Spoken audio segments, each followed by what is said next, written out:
bagaimana Bapak melihat peran nilai-nilai luhur Pancasila dalam membentuk etika kepemimpinan dan perilaku politik yang bermoral di tengah tantangan pragmatisme dan kepentingan kekuasaan saat ini. Baik ya, terima kasih dari saya dari PGSD Universitas Indonesia Unpad.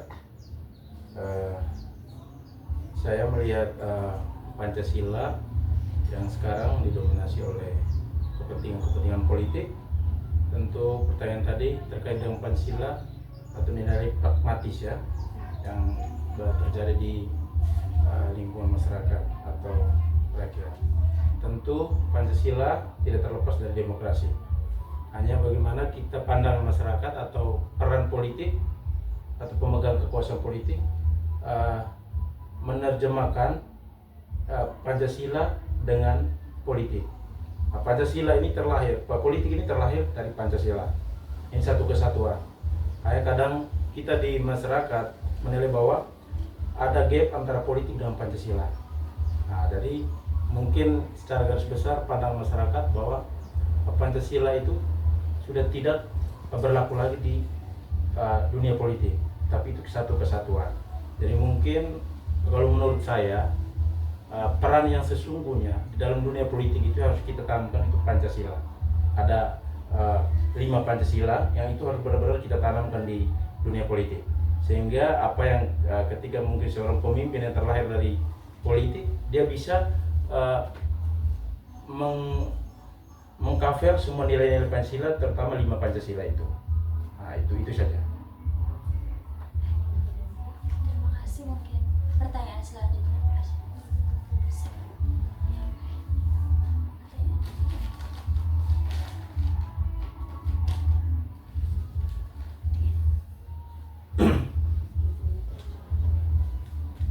Baik, pertanyaan yang kedua. Bagaimana Bapak menilai kualitas demokrasi kita saat ini dan langkah apa yang perlu dilakukan untuk membangun politik yang benar-benar berpihak pada rakyat, bukan hanya elit? Baik. Politik sekarang ini, untuk adik-adik saya tahu bahwa politik sekarang ini tidak seperti dulu. Jadi namanya politik, apalagi namanya demokrasi, sudah tidak fair lagi atau sudah tidak waras lagi. Pertama, politik itu sebagai nilai jual untuk kepentingan orang-orang tertentu. Tapi kadang sebagai nilai jual, tapi saat eksekusinya tidak seperti apa yang mereka sampaikan. Jadi yang sebagai batu loncatan yang paling pertama itu masyarakat. Jadi kadang kita berpikir politik itu omongnya satu, tapi saat omongnya A, tapi eksekusinya B. Jadi langkah-langkah kita ke depan untuk menanggapi dengan politik yang sudah tidak dinamis, bagaimana kita masyarakat harus pintar-pintar memilih, apalagi seorang figur atau pemimpin yang benar-benar terlahir dari politik. Contoh kepala daerah atau anggota legislatif, itu tentu kita masyarakat ini harus benar-benar jeli. Terkadang kenapa politik sekarang tidak dinamis atau tidak bagus lagi? Karena politik sekarang ini ada politik itu manipulasi, politik manipulatif. Dan hal-hal ini antara dua hal ini harus kita masyarakat itu harus benar-benar jeli, terutama dalam memilih pemimpin. Karena peran politik itu harus melahirkan seorang pemimpin. Ya, jadi mungkin gambaran saya atau mungkin masukan saya bahwa kita masyarakat itu dalam jeli dalam menentukan hak politik. Itu kenapa? Ketika kita jeli atau menentukan hal politik, kita sudah bisa melahirkan seorang pemimpin yang bagus. Ya, jangan karena ketika kita itu edukasi masyarakat bahwa harus memilih pemimpin ini harus bla bla sekian dia yang bagus. Tapi elektabilitas apa yang harus kita pilih? Tentu terlepas dari itu kita harus hindari money politiknya. Itu saja.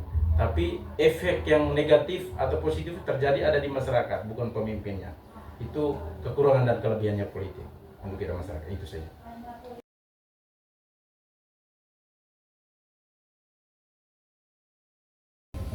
Baik, pertanyaan yang pertama, sebagai seorang pendidik, bagaimana Ibu menanamkan nilai-nilai Pancasila dalam proses pembelajaran sehari-hari, terutama di luar pelajaran pendidikan Pancasila?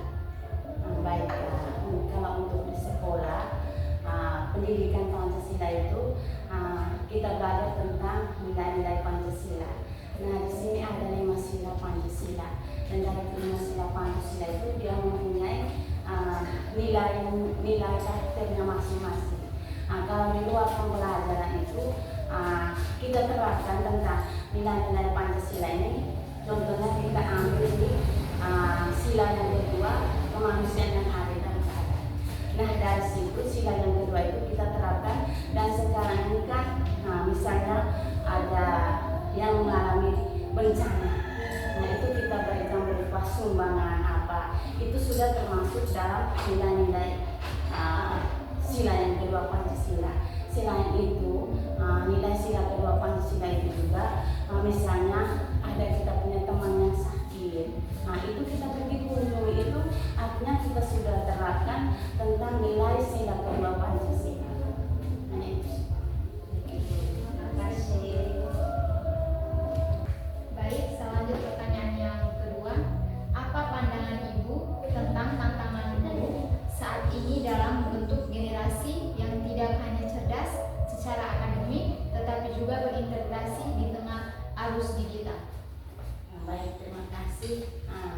Kalau untuk pembelajaran di SD itu tidak sama kayak yang di SMP, SMA itu karena mereka sudah mengenal. Karena sekarang kan sudah zaman modern itu, berarti mengenal alat-alat yang canggih lah untuk menggali anak-anak.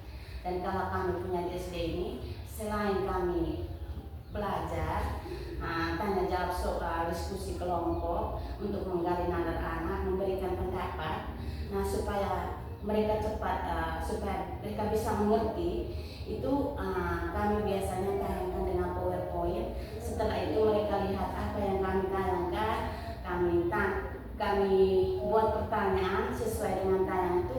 Akhirnya nalar mereka itu nalar mereka itu berpikirnya cepat, sehingga apa yang kami tanyakan itu mereka tahu jawab. Terima kasih. Baik Ibu, untuk pertanyaan yang pertama, bagaimana peran tokoh agama dalam menjaga keharmonisan antar umat beragama sebagai wujud pengamalan sila pertama Pancasila di masyarakat?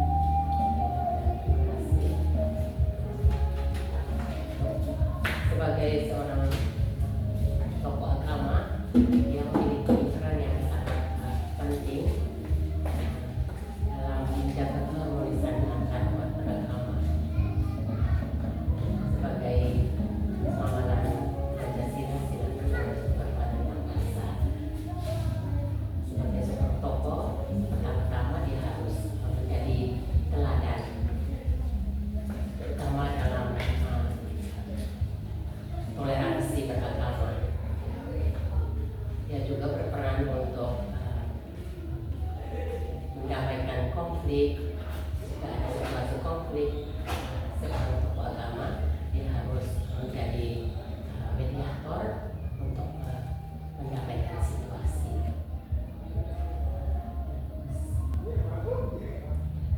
Sekian. Pertanyaan yang berikut, bagaimana peran tokoh agama dalam memperkuat nilai ketuhanan yang maha esa di masyarakat Indonesia? Sebagai tokoh agama, ini juga memiliki peran yang sangat penting dalam memperkuat nilai ketuhanan yang maha esa, baik secara langsung melalui ajaran agama maupun secara tidak langsung melalui keteladanan dan pengaruh sosial. Sebagai tokoh agama, mereka juga berperan sebagai pembimbing dan penjaga perdamaian dalam masyarakat.